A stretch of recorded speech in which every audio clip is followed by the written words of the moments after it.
Bonjour et bienvenue dans cette nouvelle vidéo sur la préparation mentale. Je suis Gaël Loric et je vous propose, avant qu'on continue, de vous abonner à la chaîne YouTube si vous ne l'avez pas encore fait pour être sûr de ne pas rater les prochaines vidéos. On a donc démarré une série de vidéos sur la préparation mentale avec Anthony Satizel, préparateur mental et entraîneur de judo. Je vous remets le lien de la précédente vidéo dans la description.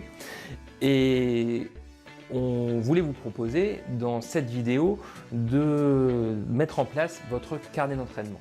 Alors, c'est un gros sujet et en tournant les vidéos, on s'est rendu compte qu'on avait beaucoup de choses à dire. Anthony avait beaucoup de concepts et puis de techniques à partager. Et donc, on a décidé de diviser cette grosse vidéo en plusieurs vidéos pour qu'elle soit plus digeste pour vous, facilement mise en œuvre si vous le souhaitez. Et ce que je vous propose aujourd'hui, donc avec Anthony, c'est qu'on découvre ce qu'est le carnet d'entraînement, en quoi ça consiste, et qu'on approfondisse la première partie du carnet d'entraînement qui est le profil, comment on le définit, à quoi ça sert. Et vous verrez que ça va vous intéresser que vous soyez sportif, là évidemment, quel que soit votre niveau, mais aussi si vous avez un défi, des défis à relever, que ce soit si vous êtes étudiant, si vous êtes musicien, si vous avez des défis professionnels, si vous êtes entrepreneur, bref, si vous voulez une méthode pour vous aider à suivre votre performance et à vous améliorer en continu. Je vous laisse regarder cette première vidéo et on en reparle juste après. Bonjour à tous et bienvenue pour cette nouvelle vidéo réalisée avec Anthony du blog Fort Bonjour. dans la tête. Anthony qui est donc préparateur mental et entraîneur de judo. Dans la première partie, la première vidéo qu'on a faite ensemble, donc Anthony avait parlé de son parcours, il avait parlé aussi de la préparation mentale et on a un tout petit peu du carnet d'entraînement. Et c'est ça le sujet plus détaillé de cette vidéo où ce qu'on vous propose, c'est donc d'expliquer ce qu'est un carnet d'entraînement puis comment vous pouvez le mettre en place dans votre pratique. Alors, particulièrement sportif, mais on verra aussi que ça peut servir dans d'autres contextes. En gros, si vous avez des défis à relever, à préparer, que vous voulez vous organiser pour les relever le plus efficacement possible.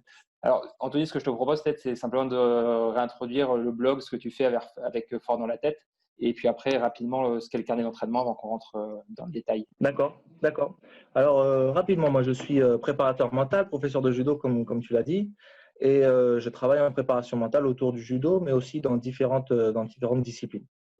Je travaille avec des joueurs de tennis, j'ai travaillé avec des boxeurs, j'ai travaillé avec des lutteurs. Dernièrement, j'ai travaillé avec des jeunes filles qui font de la gymnastique rythmique. Et voilà, je travaille en gros sur le développement des habiletés mentales pour les sportifs, essentiellement sur les sportifs.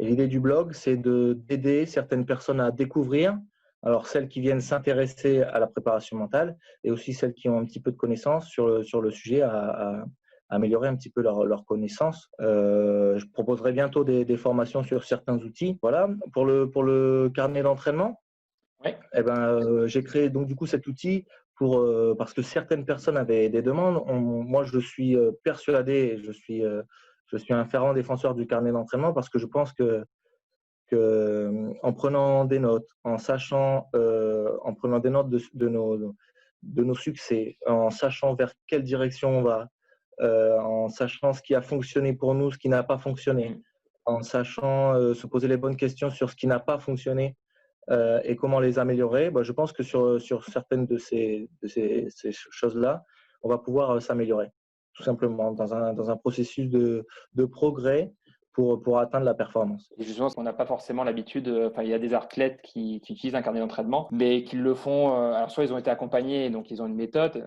soit c'est fait en fonction de son expérience, de choses qu'on a éparpillées à droite à gauche, mais on n'a pas forcément une méthode structurée pour construire un carnet, on va dire, efficace et qui permette d'aborder différentes facettes de la préparation mentale, de la compétition, de la préparation. Oui, exactement. Exactement. Il y a des grands athlètes qui parlent de leur carnet d'entraînement. Ça les aide aussi après à écrire leur biographie où ils partagent certaines expériences, certains moments. Mais ça, c'est des expériences, des moments. Alors peut-être qu'ils les ont marqués mentalement et c'est clair dans leur esprit. Mais il y a certainement des moments aussi qu'ils ont dû noter et qui ont gardé certains détails où là, ils peuvent partager ça.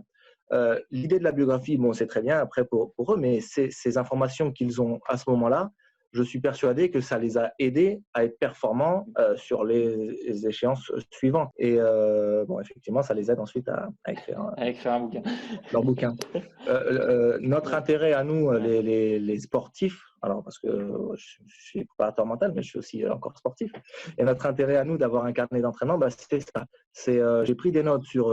Alors, je donne un exemple personnel. Hein. J'ai pris des notes il y a 2 ans sur un combat, même à l'entraînement que j'ai fait avec tel ou tel adversaire ou tel partenaire. Et j'ai réussi à faire ça. Et c'est la seule fois que j'ai réussi. Alors, pourquoi j'ai réussi à faire ça ce jour-là? Bah, peut-être que le mec, il avait un profil particulier. Peut-être que ce jour-là, je me sentais particulièrement bien. Et à quel moment je vais pouvoir ressortir ce mouvement, comment je dois le travailler, etc.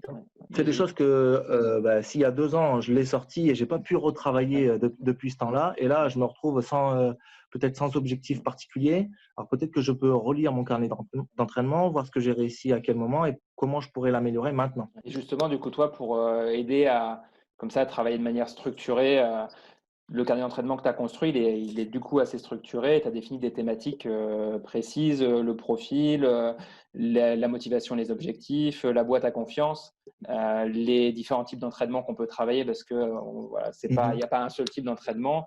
Comment on se prépare à la compétition. Voilà, ce qu'on peut faire peut-être, c'est dérouler un petit peu ça, expliquer un peu à quoi correspond chacune des cases et chacune des thématiques. Bien sûr. Bah, je commencerai par la page profil, simplement qui je suis. Qui je suis. Alors, d'un point de vue mental, personnalité, qui je suis. Est-ce que je suis quelqu'un plutôt réservé? Est-ce que je suis quelqu'un plutôt d'extraverti? Est-ce que je suis quelqu'un plutôt consciencieux et j'ai besoin de travailler minutieusement chaque détail? Ou est-ce qu'au contraire, je préfère qu'on m'explique grosso modo ce que c'est et que moi, je vais adapter un petit peu ça à mes sensations? Alors, enfin voilà, savoir clairement dans la tête qui on est. Ensuite, quelques points plus physiques ou morphologiques. Alors, moi, pareil, je vais essayer de donner mon exemple. Hein. Moi, je suis dans une catégorie de poids, moins de 80 kilos. J'ai une taille moyenne hein, pour ma catégorie de poids. Un atout, par contre, c'est que je suis gaucher. Je travaille beaucoup à gauche. Donc, pour les judokas, c'est quand même un point positif parce que comme il y a moins de gauchers, les gens travaillent moins avec des gauchers. Aussi bien les droitiers que les gauchers travaillent moins avec les gauchers, donc ça va être embêtant pour l'autre. Par contre, c'est souvent le cas pour beaucoup de sports, ça. Les gauchers, c'est c'est toujours les casse-pieds. Ouais, exactement. Ouais, bah, c'est un peu ça. Donc, dans ma page profil, c'est ça un petit peu qui je suis. Je suis gaucher, je suis grand, je suis explosif. Je suis voilà tout ce qui se rapporte à quelque chose qui, au final, me fait ma particularité. Je fais juste un parallèle là-dessus parce qu'on parlait là, on parle principalement de sport, mais on s'était dit qu'on regarderait un peu les parallèles avec d'autres pratiques. Et ça, c'est vrai aussi. Je prends le cas si on est, même si on est entrepreneur ou professionnel, on veut préparer des présentations orales, on intervient dans des colloques ou des séminaires ou autres. Typiquement, si je fais le parallèle, ça va être, moi, je suis plutôt bon pour l'improvisation, ou alors mes qualités, c'est plutôt que je sais mettre pas mal d'humour dans mes présentations, ou à l'inverse, je suis très structuré, mais par contre, j'ai un propos très clair. On va pouvoir identifier un peu ces compétences. Pareil, si on est musicien, on va pouvoir peut-être être plus à l'aise avec, pareil, l'improvisation ou alors avec un certain type de musique. Soit la technique, soit faire passer de l'émotion dans les morceaux. Bon, c'est intéressant de voir un peu comment on fonctionne et puis de le noter pour identifier ses forces, les points d'amélioration. Si, ouais, tout à fait, c'est exactement ça. C'est exactement ça. Et après, moi, j'ajouterais aussi ce que j'aime et ce que j'aime pas. Quelle situation j'arrive à contrôler, quelle situation j'ai un peu de mal à contrôler. Et déjà, orienter ma pensée sur comment je vais contrôler ce que j'ai du mal à contrôler. Après, tu disais sur les présentations, ouais, l'humour, etc. Parce qu'il y a aussi parfois où, par exemple, je peux être très consciencieux et comme il y a un moment donné où je suis précipité, je dois improviser. Peut-être que je peux préparer un moment où je dois improviser. C'est un petit peu une carte spéciale. Hein. Ok, à ce moment-là, ça, je n'avais pas prévu. Ok, je peux orienter vers ça. Clairement, hein, j'ai préparé ma compétition. J'ai pas prévu que j'aurais pas le temps de m'échauffer correctement avant. Qu'est-ce que je fais? Là, j'ai une solution de rechange très rapide, un échauffement très rapide et on y va. C'est prêt. Je n'ai pas besoin de réfléchir, penser, c'est prêt. Tu veux dire avoir prévu avoir prévu on ne peut pas prévoir exactement ce qui va se passer puisque des fois, on a des imprévus. Tu te dis effectivement, j'ai pas le temps de m'échauffer, ou alors effectivement, je prends en parallèle, je dois intervenir normalement à 17h, puis finalement j'interviens à 14h. J'ai beaucoup moins de temps.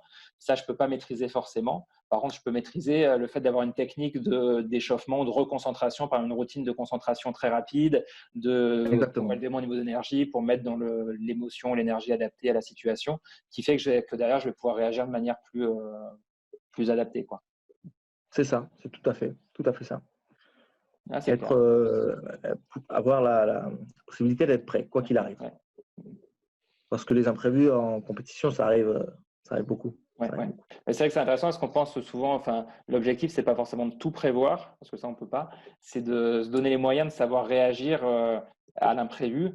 Et voilà, ça décale un peu la focale, quoi. Et ça permet de se dire, Exactement. je fais en sorte d'être en mesure de réagir et du coup de savoir gérer mon stress, de me mettre dans le bon niveau d'énergie, dans la bonne émotion. C'est exactement. Et comme tu parles de gestion des émotions, ça peut être aussi ça.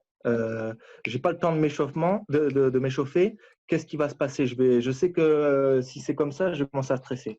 Peut-être que quand j'ai un imprévu, avant de stresser, je vais commencer à réaliser un exercice de relaxation avant de reprendre conscience et de dire ok, ça y est, on y va.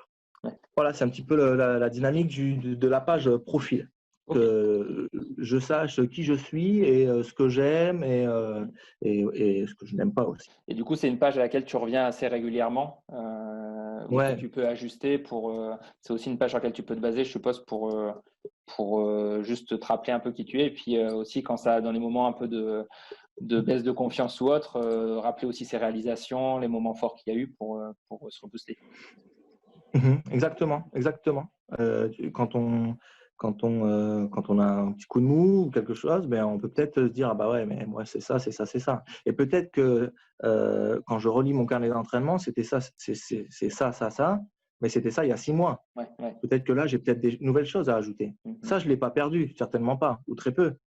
Mais peut-être que j'ai des nouvelles choses à ajouter. Et c'est là où je peux aussi améliorer un petit peu ma confiance en me disant c'est vrai que j'étais ça, mais depuis j'ai réussi ça. Et en relisant régulièrement alors peut-être pas le faire toutes les semaines, mais régulièrement dans le moment de besoin, de feuilleter un petit peu, revoir certains moments, ça va être pas mal.